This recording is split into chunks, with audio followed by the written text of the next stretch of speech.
شهر رمضان الذي أنزل فيه القرآن هدى للناس وبينات من الهدى والفرقان اعوذ باللہ من الشیطان اللعین الرجیم بسم اللہ الرحمن الرحیم الحمد للہ وکفا وسلام علی عبادہ الذین اصطفى محمد وعطرتہ الطاہرہ واللعنۃ الدائمۃ علی اہلہا اما بعد۔ مسلسل سلسلہ گفتگو بیان دعائے روزانہ ماہ رمضان آپ کی خدمت میں پیش کی جا رہی ہیں۔ آج 15ویں تاریخ ہے ماہ رمضان کی، سرکار امام حسن مجتبیٰ علیہ السلام کی ولادت کا دن بھی ہے۔ اس دعا کے الفاظ کو دیکھتے ہیں کہ جو 15ویں دن امام معصوم علیہ السلام نے تعلیم فرمائی، اور اس کے پڑھنے کا ثواب بھی آپ کی خدمت میں عرض کرتے ہیں۔ بسم اللہ الرحمن الرحیم اللہم ارزقنی فیہ طاعۃ الخاشعین، کہ اے پروردگار مجھے اس دن میں خاشع بندوں کی اطاعت کا رزق نصیب فرما، یعنی میرا نصیب قرار دے کہ میں اللہ کے خاشع بندگان خاشع کی اطاعت، ان جیسی اطاعت کر سکوں۔ وَشَرَحْ فِيهِ صَدْرِي بِإِنَابَةِ الْمُخْبِتِينَ، اور میرے سینے کو کشادہ کر دے تاکہ جو تواضع کرنے والے تیرے لوگ ہیں ان کی طرح سے میں بازگشت کر سکوں اور تیری بارگاہ میں پلٹ سکوں۔ انابت المخبتین، جو یقین رکھنے والے لوگ ہیں، جو تیری بارگاہ میں مخبتین ہیں، جو یقین رکھنے والے لوگ ہیں۔ بِأَمَانِكَ يَا أَمَانَ الْخَائِفِينَ، دو جملے ہیں اس دعا کے، اور تیسرے پہ دعا ختم ہو رہی ہے۔ بِأَمَانِكَ يَا أَمَانَ الْخَائِفِينَ، اور تجھے تیری ہی امان کا واسطہ ہے اے خائف لوگوں کے لیے امان۔ آج کے دن کی جو دعا ہے، اس دعا کی فضیلت، تلاوت کی فضیلت یہ ہے کہ من دعا بھی قضى اللہ لہ 80 حاجۃ من حوائج الدنیا و20 من حوائج الآخرہ۔ پروردگار عالم آج کے دن جو اس دعا کو پڑھتا ہے تو اس دنیا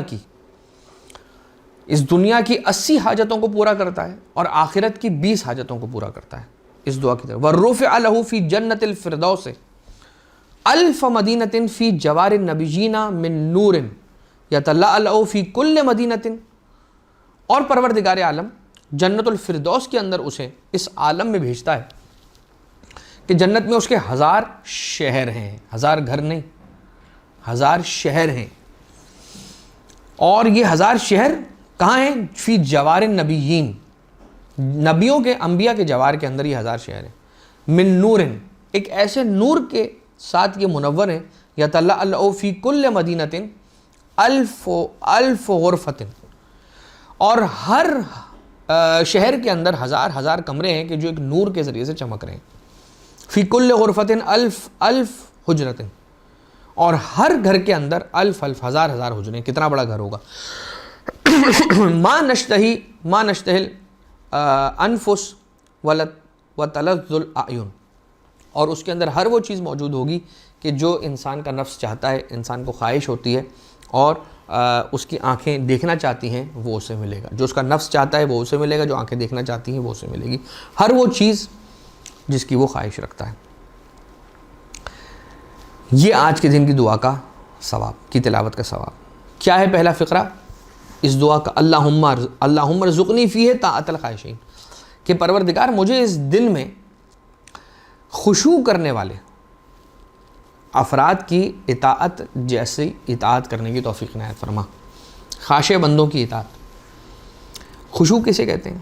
کسی بھی چیز کو نرمی کے ساتھ حاصل کرنا، یا کسی بھی چیز میں انسان نرمی دکھانا، اسے خشوع کہتے ہیں۔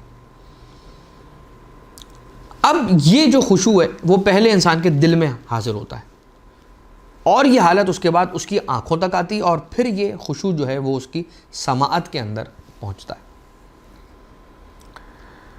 انسان کا پورا بدن خاشع ہو جاتا ہے، جھک جاتا ہے، نرم ہو جاتا ہے، ملائم ہو جاتا ہے، اور بچھ جاتا ہے اس فرد کے سامنے جس کے سامنے وہ خشوع دکھا رہا ہوتا ہے اور کر رہا ہوتا ہے۔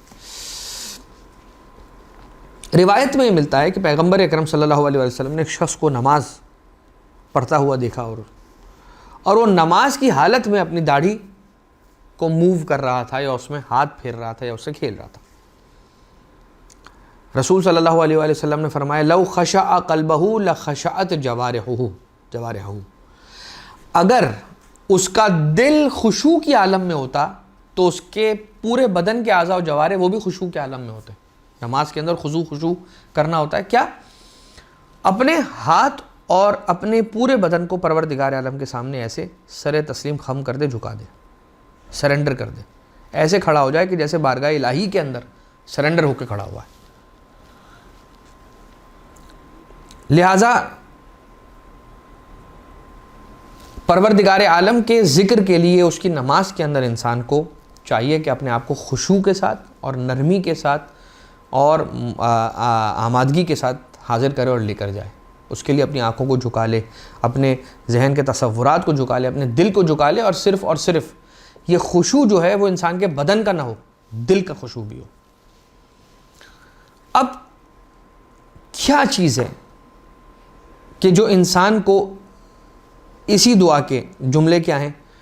وَشْرَحْ فِيهِ صَدْرِي بِإِنَابَةِ الْمُخْبِتِينَ، مجھے شرح صدر عنایت فرما انابت المخبتین، مخبتین کی انابہ کی طرح سے. کیا ہے شرح صدر؟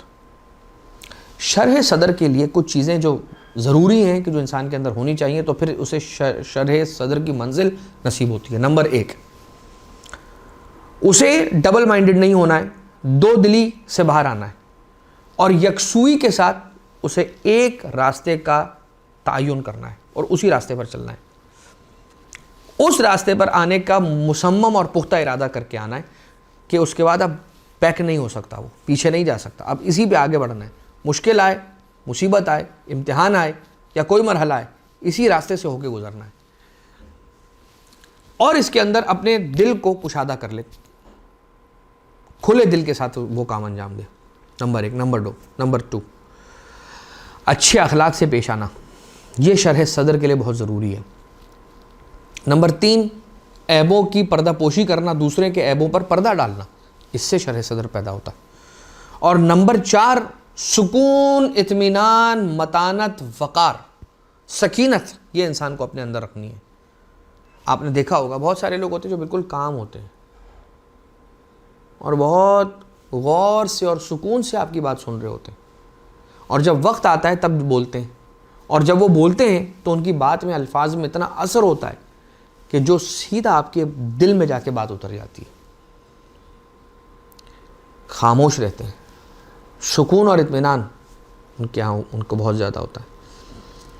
صبر اور غصے کو پی جانا، یہ شرح صدر کے لوازم میں سے، اس کی کنڈیشنز اور اس کی ریکوائرمنٹس میں سے ایک ریکوائرمنٹ ہے. تو کیا؟ یکسوئی، ایک راستے کا انتخاب کر لینا اور بس. اچھے اخلاق کے ساتھ پیش آنا، عیبوں پہ پردہ ڈالنا دوسروں کے، سکون اور اطمینان اور متانت اپنے اندر لے کر آنا، توقف اور رک کے، بے وقوف نہیں ہونا، توقف ہونا، صبر کے ساتھ اور غصے کو پی جانے کے ساتھ کرنا، یہ انسان کو شرح صدر دلواتے ہیں. اور کون سی ایسی چیزیں ہیں کہ جو شرح صدر انسان کو دلاتی ہیں؟ قرآن کریم کے اندر ہے، بسم اللہ الرحمن الرحیم، افلا یتدبرون القرآن ام علی قلوب اقفالها، کیا یہ لوگ قرآن میں تدبر نہیں کرتے؟ کیا ان کے دلوں پہ تالے ہیں؟ قرآن میں تدبر کرنا انسان کو شرح صدر دلواتا ہے. اور کیا چیز؟ ذکر الہی. الا بذکر اللہ تطمئن القلوب، جب دل مطمئن ہوگا، قلب مطمئن ہوگا تو شرح صدر ہو جائے گا. ذکر الہی انسان کو شرح صدر تک پہنچاتا ہے. تسبیح اور عبادت الہیہ، شرح صدر کے اسباب اور عوامل میں سے ایک عامل یہ ہے کہ انسان تسبیح پروردگار اور عبادت پروردگار کے اندر اپنے آپ کو مشغول رکھے اور دعا کرتا رہے، استغفار کرتا رہے. اس کے ذریعے سے بھی انسان شرح صدر کی منزل پر پہنچ جائے گا. مخبتین، خضوع اور خشوع کے معنی میں ذکر کیا گیا ہے مخبتین کے معنی کو، مخبت کے معنی کو، خبت کے معنی کو، جو کہ تواضع، عاجزی کے معنی کے اندر بھی ذکر ہوتا ہے. فروق اللغہ نے خضوع اور اخبات میں فرق ذکر کیا. خضوع بھی جھک جانا ہے، اخبات بھی جھک جانا ہے. لیکن فروق اللغہ، صاحب فروق اللغہ نے ایک فرق بیان کیا، اور وہ فرق کیا ہے؟ وَبَشِّرِ الْمُخْبِتِينَ الَّذِينَ إِذَا ذُكِرَ اللَّهُ وَجِلَتْ قُلُوبُهُمْ وَالصَّابِرِينَ عَلَى مَا أَصَابَهُمْ وَالْمُقِيمِينَ الصَّلَاةَ وَمِمَّا رَزَقْنَاهُمْ يُنْفِقُونَ۔ ہمارے گڑ گڑانے والے بندے، اور بشارت ان کو دے دو جو ہمارے گڑ گڑانے والے بندے ہیں، ٹھیک؟ اب یہ کیا ہے؟ وَبَشِّرِ الْمُخْبِتِينَ، جو مخبت ہیں، جو مخبتین ہیں نا، ان کی یہ نشانی ہے کہ ان کا یقین بلندی پر ہے، ایسی بلندی پر ہے کہ وہ جب بارگاہ الہی میں آتے ہیں تو انہیں اندازہ ہی نہیں ہوتا کہ ہمارے آس پاس کیا چل رہا ہے، وہ بارگاہ الہی میں ہوتے ہیں۔ جیسے سرکار امیر کائنات علیہ السلام نماز کے عالم میں ہے، تب کہا جا رہا ہے کہ یہ وہ وقت ہے کہ جب علی بن ابی طالب علیہ السلام کے پاؤں سے تیر کو بھی کھینچ لو گے تو علی کو پتہ نہیں چلنے والا، اس لیے کہ علی عبادت کے عالم میں ہے اور بارگاہ الہی میں حاضر ہے۔ وہی علی جب سائل آ رہا ہے تو آپ اپنے ہاتھ کی انگوٹھی نکال کر زکوٰۃ کے طور پر دینے، تو یہ کیا ہے کہ علی ہیں وہیں۔ رب ذوالجلال نے کہا کہ دیکھ وہ میرا سائل سوال کرنے والا ہے، اسے کچھ عطا کر دے، وہاں سے واپس آ رہے ہیں علی۔